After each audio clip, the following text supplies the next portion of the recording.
develop automatically without any additional training. Once you learn how to listen to emotions, you become emotionally self-aware of your own emotions, and you are now able to self-regulate. And so your emotional competency goes up, and as your emotional competency increases, you're going to do well on an emotional intelligence assessment. And that's the big difference.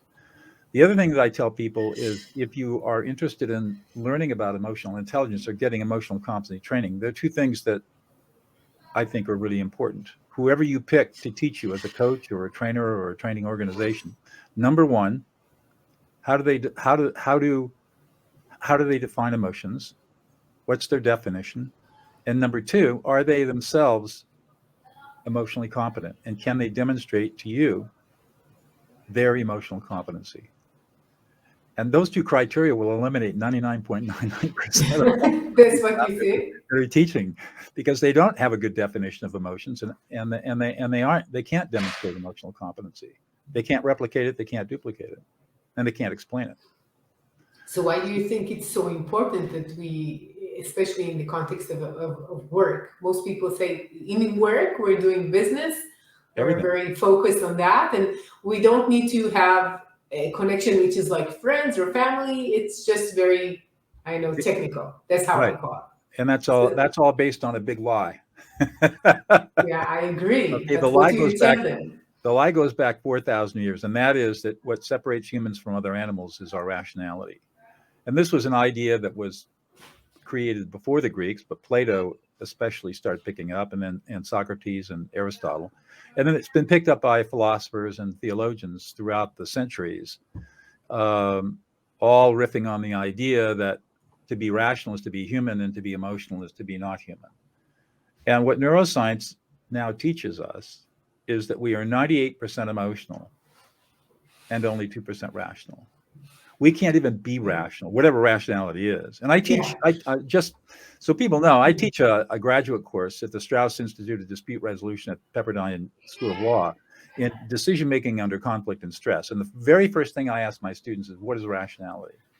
And the fact is, there is no good definition of what rational thinking is really all about. And it varies from discipline to discipline. So there's no universal definition.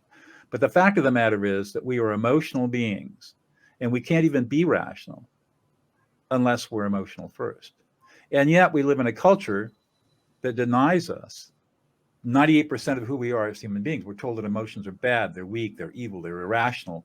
We are told from a very young age not to feel, not to feel anything. And so we are denied our emotionality.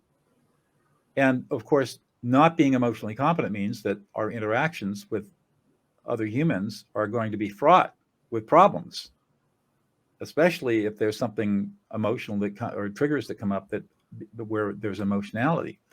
And in the business world, people are taught to stuff their emotions. And of course, they're denying 98% of who they are, and they can't unleash their critical thinking. They can't unleash their imagination, their creativity. All the skills that we want from leaders get squashed. Yeah. And as a consequence, we have dysfunction. Yeah. It seems that there are like mainly two emotions that are okay to have in a business context, which is I'm happy or I'm pleased, or I can be angry because it's a competition. We are angry at the competitors, or like these are the two things that are allowed. All the other things are vulnerable. We should avoid them. That's right. And that's all wrong. It's all a big myth.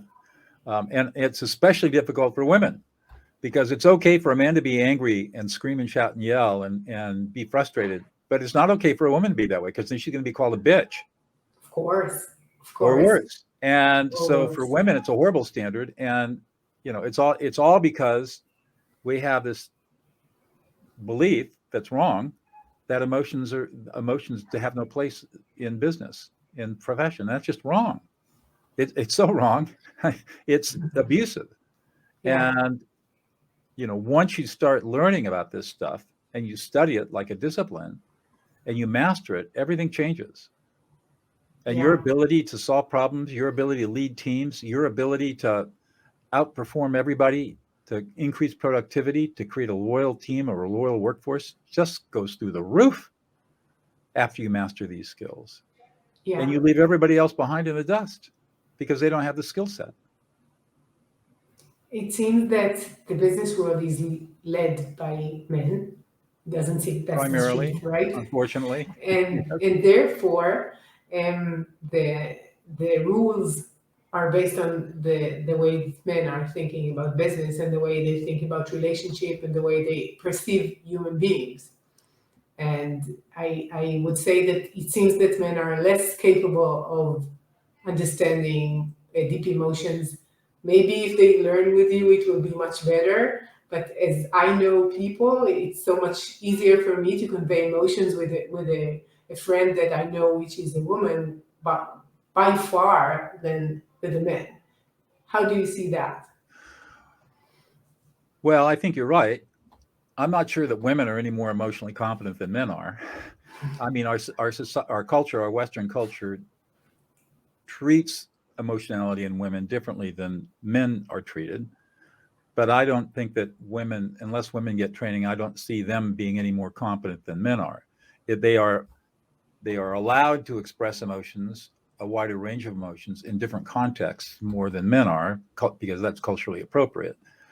Um, but here's where the proof is. It's in the success of a company or organization, and those leaders, whether male or female, that are emotionally competent are going to take that organization or their teams to a much higher level than anyone else. Google did a massive study some years ago trying to understand why only 1% of its teams were super high performing teams.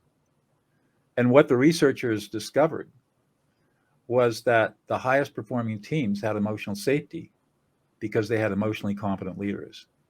And the team members felt safe on the team. And because they felt safe, they had loyalty, they were motivated, they were creative, and those teams excelled on difficult projects where all other teams